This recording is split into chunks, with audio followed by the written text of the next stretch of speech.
On a fait une étude qui s'appelle la France en vert où on a mesuré 500 modèles de maisons en France et avec l'ensemble des bureaux d'études thermiques de la place, une cinquantaine. Et donc on a mesuré que d'abord le BBC était possible partout en France, qu'il était possible quel que soit le système constructif, avec du béton, de la brique, du bois, de la structure acier également, qu'il fallait bien entendu une bonne isolation.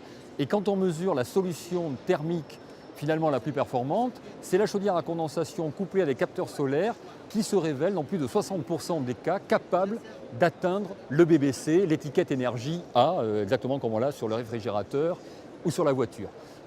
Et avec un coût qui est un surcoût moyen en France d'environ 12 à 14 000 euros avec toujours la chaudière à condensation couplée à des capteurs solaires.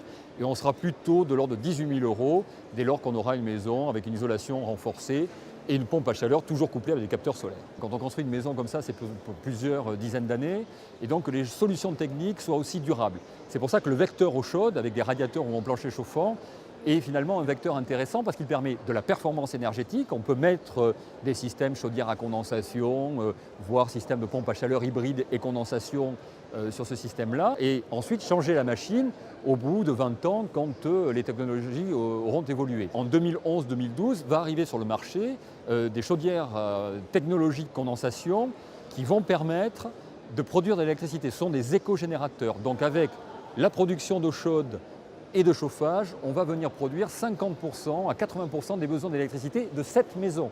Donc avec les mêmes consommations qu'aujourd'hui pour le chauffage et l'eau chaude, on va en plus avoir de l'électricité gratuite pour la maison et en plus diminuer les abonnements, etc. Donc le vecteur eau chaude est un vecteur d'avenir dans la maison parce qu'il permettra de plugger différentes technologies au fil des années. Et justement, le rôle d'un énergéticien comme GDF Suez, c'est d'essayer de voir quelques années en avant pour conseiller à ses partenaires en disant voilà, il y a des choix techniques qui peuvent être faits aujourd'hui au bénéfice de demain parce que les technologies vont évoluer en ce sens et donc c'est intéressant d'investir.